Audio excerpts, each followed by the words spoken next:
আসসালামু আলাইকুম। আশা করি আপনারা সবাই ভালো আছেন। ইন্ডেক্স আলোচনায় যদি বলি 16 পয়েন্টের মতো ইন্ডেক্স মাইনাস আজকে 282 কোটি টাকার লেনদেন। অ্যাডভান্স 145, ডিক্লাইন 168, আনচেঞ্জ 77টা। এগুলো আসলে বলার অপেক্ষা রাখে না যে ইন্ডেক্স এভাবে মাইনাস হচ্ছে। এখানে ভিন্ন একটা কারণ আছে, সেটা হচ্ছে ব্যাংক, কিন্তু এর বাহিরেও আসলে মার্কেট মেকার যারা, তাদেরও সরাসরি এখানে পতনের সাথে সরাসরি হাত আছে। সবসময় তো তাদের হাত থাকে, এখন তারা নগ্নভাবে মানে একেবারে যেটাকে উশৃঙ্খলতার চরম পর্যায়ে বলে, ওই পরিস্থিতি তারা পুঁজিবাজারকে নিয়ে আসছে, এতে কোনো সন্দেহ নাই।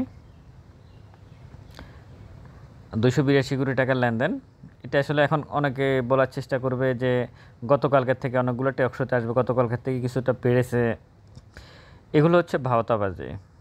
আমাদের যে মার্কেট, এই মার্কেটে 800-900 কোটি টাকার লেনদেন যতক্ষণ পর্যন্ত হবে না, ততক্ষণ পর্যন্ত আমরা একটা স্বাভাবিক যে মার্কেট, এটা আসলে আমরা দেখতে পাবো না, সহজ কথা।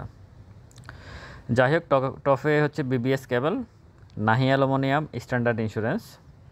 নাহি অ্যালুমিনিয়াম নিয়ে আমি সম্ভবত গতকালকে বা গত পরশু ভিডিও দিয়েছিলাম, যে বলছিলাম যে রিস্ক আছে, তবে প্রফিট অনেক পড়ছে, প্রফিট হতে পারে। তো আজকে হল্টেড করলো শেয়ারটা, লাভ নাই, মানে হল্টেড করছে ঠিক আছে, কিন্তু আসলে এগুলাতে যারা আছে তারা নিঃশেষ হয়ে গেছে।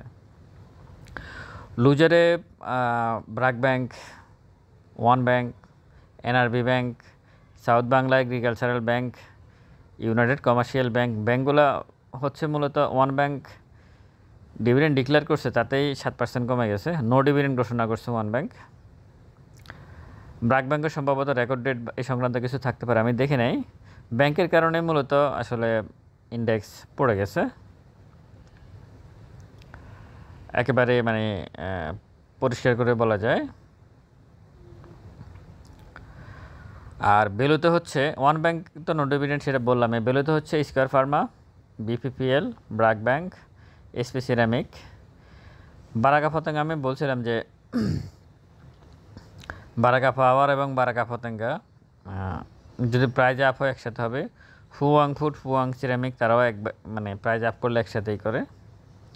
ফুয়াং সিরামিক্সটা নিয়ে আমি ভিডিও দিয়েছিলাম, আপনারা ওই স্টকটা দেখতে পারেন। ওই স্টকটা আসলে আমার কাছে মনে হচ্ছে যে কোনো মুহূর্তে ভালো কিছু হওয়ার সম্ভাবনা আছে ফুয়াং সিরামিক্সে। আর বলিয়াম হচ্ছে B Bank, First Mutual Fund, NRB Bank, BPPL, One Bank volume করছে। এর মধ্যে One Bank negative volume, NRB ব্যাংকও নেগেটিভ বলিয়াম। ঈদের আগে আমি বিশ্বাস করি, একেবারে আমার এটা একেবারে বিশ্বাস, সেটা হচ্ছে মিউচুয়াল ফান্ড সেক্টরটা যে কোনো মুহূর্তে ভালো করবে। আর ভালো করবে একদিন করবে। এখন মার্কেটের ট্রেন্ড, একটা সময় থাকে না ট্রেন্ড, এই ট্রেন্ড অনুযায়ী মানে যে সময় যেটা চলে আর কি। তো এখন মার্কেট যে পজিশন আছে, এই পজিশনে যেমন আজকে নাহি অ্যালুমিনিয়াম, স্ট্যান্ডার্ড ইন্স্যুরেন্স, বিবিএস কেবল, এরা আজকে হল্টেড করছে। অনেক পড়ার পরে দেখে 40%, 30% পড়ার পরে এখন গিয়ে হল্টেড করছে। আগামীকালকে আবার এদেরকে খুঁজে নাও পেতে পারেন, হয়তো পাইতে পারেন, নাও পাওয়ার সম্ভাবনা বেশি। এরকম আমার কাছে মনে হচ্ছে ঈদের আগে হঠাৎ করে, এখন যদি আপনারা মিউচুয়াল ফান্ডগুলোতে ছোটোখাটো করে এন্ট্রি নেন, ঈদের আগে আমার কাছে মনে হচ্ছে হঠাৎ করে একদিন, যে কোনো একদিন 5% কোনোটা বাড়তে পারে, কোনোটা হল্টেড হতে পারে, সম্ভাবনা বেশি হওয়ার, এটা আমার কাছে মনে হচ্ছে। কারণ তারা আগের যে সাপোর্ট জোন, ওই প্রায় প্রত্যেকটা মিউচুয়াল ফান্ডে ওই সাপোর্ট জোনগুলোতে অবস্থান করে ফেলছে অলরেডি, দু একটা বাদে সবগুলো তাদের সাপোর্ট জোন আছে। যে কোনো মুহূর্তে একটা স্মার্ট মানির প্রভাব আছে মিউচুয়াল ফান্ডে, যথেষ্ট পরিমাণ আছে, কোনো সন্দেহ নাই। ট্রেডে হচ্ছে বিপিপিএল, বিশেষারি, স্কয়ার ফার্মা, এসপি সিরামিক, এসালম।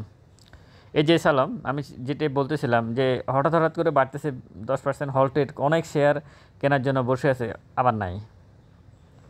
এগুলোই তো কমিশন, এগুলোর কমিশন কি পারছে এগুলোর ব্যাপারে কোনো সিদ্ধান্ত নিতে? সিডিবিএলকে কি নিয়ন্ত্রণের, মানে সিডিবিএল তো মনে হচ্ছে কমিশনের নিয়ন্ত্রণের বাইরে চলতেছে। এই যে প্রতি মুহূর্তে আপ ডাউন করতেছে, প্রাইজের আপ ডাউন করতেছে, ফেক ভলিউম করতেছে, ইনসাইডার ট্রেড, এগুলা আমরাই বুঝি। এগুলো আমরা কেন, আমাদের থেকে একেবারে প্রান্তিক পর্যায়ের কোনো ক্ষুদ্র বিনিয়োগকারীও বুঝে যে এখানে কারসাজি হচ্ছে। কমিশন কী করতেছে? কারো হাতে শেয়ার তুলে দিচ্ছে, তাই না? ভালো লাগতেছে। তো ট্রেডে হচ্ছে বিপিপিএল, বিশেষারি, এসপি সিরামিক, এসালাম। আর index mover MTB 1.02, National Bank 0.94, Khan Brothers 0.93, BBS Capital 0.71। এই হচ্ছে মোটামুটি ইন্ডেক্স পজিটিভে। আর index negative BRAC Bank, NRB Bank, One Bank, এগুলাই মানে ব্যাংকের শেয়ারগুলোই মূলত, স্কয়ার ফার্মা, এইগুলোই মূলত আসলে ইন্ডেক্সকে নেগেটিভ করে রাখছে আজকে। 16 পয়েন্টের মতো মাইনাস হলো। এখন ইন্ডেক্স, এই হচ্ছে মোটামুটি আজকের ইন্ডেক্স আলোচনা। এর মধ্যে 300 কোটির নিচে লেনদেন, এটা ভয়ঙ্কর একটা ব্যাপার। এই লেনদেনের মধ্যে ট্রেড করে প্রফিট করা যারা এখন করতে পারতেছেন তারা নিজেদেরকে মানে অনেক বুঝেন, এটা মনে করার কোনো কারণ নাই। আপনার ভাগ্য ভালো, এই জন্য আপনি প্রফিট করতে পারতেছেন। এখানে আপনি অনেক বেশি বুঝেন, টেকনিক্যাল বুঝেন বা এই বুঝেন সে বুঝেন, এগুলো কিছু না, ঠিক আছে? আপনার ভাগ্য ভালো, এই জন্য আপনি প্রফিট করতে পারতেছেন। সবচেয়ে মেধাবী মানে মার্কেট সম্পর্কে সবচেয়ে ভালো যে বুঝে, জানাশোনা আছে, পড়ালেখা আছে, এই মুহূর্তে সেও প্রফিট করতে পারবে না। কারণ হচ্ছে ভলিউম নাই। আপনার ভলিউম, শরীরের রক্ত থাকলে আপনি অ্যান্টিবায়োটিক দিবেন বা যে কোনো জ্বরের ওষুধ দিবেন, যেটা দিবেন একটা কাজ করবে, তাই না? আপনার তো শরীরে রক্তে নেই, তা আপনি কী দিবেন? ভলিউমে নাই, তা আপনি এখানে প্রফিট করবেন কি? সম্ভাবনা আছে? বরং এই মুহূর্তে সবচেয়ে বড় হচ্ছে শেয়ার কেনার পর শেয়ারের যদি দাম না কমে, এই জন্য এটা কেবল দোয়া করা, যদি কিনে আর কি কেউ, যে দাম না পড়লেই বাঁচা গেল, বাড়ার দরকার নাই বাবা। এই হচ্ছে অবস্থা আর কি। তো ইন্ডেক্স নিয়ে যদি আসি, মানে এত বলার অপেক্ষায় রাখে না। আপনারা দেখতেই পাচ্ছেন পরিস্থিতিটা কতটুকু খারাপ। আমি তো বলছিলাম যে আসলে এইখানে এই এই জায়গাটাতেই সবচেয়ে বেশি মানে ট্রেডাররা ধরা খাইছে, কোনো সন্দেহ নাই। এরপর এইখানে একবার দুইটা সবুজ ক্যান্ডেল করার পর আবার পড়ছে, আবার দুইটা সবুজ ক্যান্ডেল করার পর কয়েকটা লাল ক্যান্ডেল, এখন আবার দুইটা সবুজ ক্যান্ডেল করার পর আবার লাল ক্যান্ডেল। আমি আপনাদেরকে বলছিলাম এই কথাগুলো, আপনারা আগের ভিডিও দেখলেই বুঝতে পারবেন যে দুটো সবুজ ক্যান্ডেল করছে, আবার লাল ক্যান্ডেল হচ্ছে। এখন 4719, আর 19 পয়েন্ট মাইনাস আছে 4700-তে আসতে। এখন এখানে এসে থামবে কি না সেটাই হচ্ছে দেখার বিষয়। আসলে এটা মানে 4700 বলা হচ্ছে ঠিক, কিন্তু কোনো সাপোর্ট নাই, প্রিভিয়াস কোনো সাপোর্ট নাই 4700-এর মধ্যে, কোনো সাপোর্ট নাই প্রিভিয়াস। তবে ভলিউম, যেমন আজকে ভলিউমটা বাড়ছে কিছুটা, এটা নেগেটিভ। এই ভলিউম বাড়ার দরকার ছিল না। আপনি 16 পয়েন্ট মাইনাস করে, গতকালকে কী হয়েছে? গতকালকে 10 পয়েন্ট মাইনাস করে 235 কোটি টাকার লেনদেন হলো, তাই না? তাহলে আজকে 16 পয়েন্ট মাইনাস করে 282 কোটি টাকার লেনদেন হওয়ার তো দরকার নেই। কেউ কি এখানে কি প্রফিট করে সেল দিয়েছে? গতকালকে 10 পয়েন্ট মাইনাস করে 235 কোটির লেনদেন, তো আজকে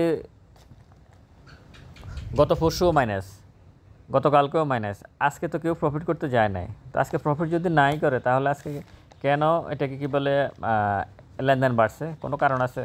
কোনো কারণ নাই। কিন্তু এগুলো হচ্ছে ফেক, এগুলাই হচ্ছে ফেক ট্রেড। আর এই ফেক ট্রেডের খপ্পরে আপনারা পড়ছেন, কোনো সন্দেহ নাই। ততক্ষণ পর্যন্তই আসলে মার্কেটে খুব বেশি কিছু হবে না, যতক্ষণ পর্যন্তই নির্বাচনের গন্ধ পাওয়া না যাবে। পরিষ্কার কথা মনে করি, অন্তত রাশেদ মাকসুদ থাকতে মার্কেটের খুব, হ্যাঁ মার্কেট ইন্ডেক্স বাড়তে পারে, শেয়ারের প্রাইস কিছুটা বাড়তে পারে, কিন্তু আমরা যেটা স্বপ্ন দেখি ওই স্বপ্ন বাস্তবায়ন হবে না অন্তত ডক্টর ইউনূসের এই সরকার থাকতে। এমনভাবে প্রতিটা সেক্টরে সংস্কার করতেছে যে মানে সংস্কারের নমুনায় সব ধ্বংস হয়ে যাচ্ছে। যাই হোক, 1 মিনিট ছাট নিয়ে একটু বলি, 1 মিনিট ছাটটা দেখাইতে হয়। এটা আপনারা প্রতিদিন যতদিনে, আর ঈদের আগে যে কদিন মার্কেট আছে, একটা বিষয়ে পরিষ্কার ধারণা নিয়ে রাখবেন। আগে যে রেসিস্ট্যান্স, পরেরটা যদি তার উপরে না ওঠে, বিশেষ করে প্রত্যেক দিন কিন্তু সেম ইন্ডেক্স যখন পড়ে তখন কিন্তু এটা আপনারা ক্যালকুলেশন করে রাখবেন। এইখানে এসে ক্লিয়ার হয়ে যাবেন, এই জায়গায় এসে ক্লিয়ার হয়ে যাবেন যে না, মার্কেট আর বাড়বে না, আজকে মার্কেট কারেকশানে চলে যাবে।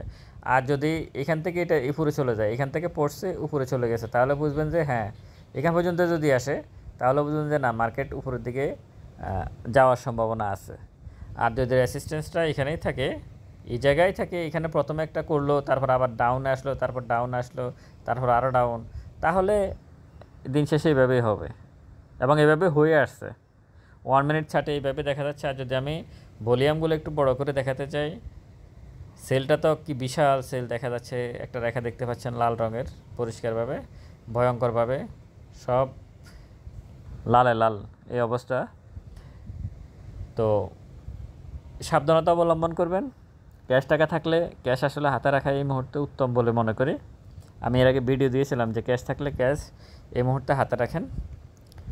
আর ইন্ডেক্স যেভাবে পড়তেছে, এই পতন কীভাবে থামবে কেউ জানে না, একদম শার্প। এভাবে 2010 সালে ইন্ডেক্স পড়ে না, আপনারা গিয়ে দেখেন 2010 সালের গ্রাফস দেখেন, এইভাবে কোনো ইন্ডেক্স পড়ে নাই, এইভাবে কোনো ইন্ডেক্সে পড়ে নাই, কখনোই পড়ে নাই। কিছুটা স্থির হয়ে হয়ে তারপর পড়ছে, হয়তো এইভাবে পড়ছে, এইভাবে উঠে এইভাবে পড়ছে, এইভাবে পড়ছে, আবার এইভাবে হয়তো পড়ছে উঠছে, কিন্তু এখানে এইভাবে যেভাবে পড়ছে এইভাবে পড়ে নাই। যাই হোক, আগামী দিনগুলোতে আমি খুব আশা করি যে মিউচুয়াল ফান্ড সেক্টরটা হয়তো ঈদের আগে 2-1বার নাড়াচাড়া দিতে পারে, সম্ভাবনা আছে। আর এর বাইরে খুব বেশি শেয়ার নিয়ে আশাবাদী হওয়ার কিছু নাই। অন্য কোনো টেক্সটাইল বলেন, ব্যাংক বলেন, ইন্স্যুরেন্স বলেন, খুব বেশি ইন্স্যুরেন্সও একটু হতে পারে, কিছু একটা হতে পারে ঈদের আগে, কারণ ইন্স্যুরেন্স বাড়ে নাই। কবে বাড়ছে আমার মনেও নাই, কবে বাড়ছে সত্যিকার অর্থে মনে নাই, অনেক আগে বাড়ছে ইন্স্যুরেন্স, এরপর আর বাড়ে নাই। ইন্স্যুরেন্সগুলোর ডিভিডেন্ডও আছে ডিসেম্বর ক্লোজিং। তবে স্মার্ট মানি এই মুহূর্তে সবচেয়ে বেশি মিউচুয়াল ফান্ডে অবস্থান করতেছে। ভালো থাকবেন সবাই। ভিডিওটা ভালো লাগলে শেয়ার করবেন। স্টক সাজেশন এবং পোর্টফোলিও ম্যানেজ করার জন্য ডেসক্রিপশন বক্সে নাম্বার দেওয়া আছে, যোগাযোগ করতে পারেন। আমার ভিডিওগুলো অবশ্যই আপনারা শেয়ার করবেন, যাতে অনেক ক্ষুদ্র বিনিয়োগকারী ভাইদের কাছে পৌঁছায়। ভালো থাকবেন। আসসালামু আলাইকুম।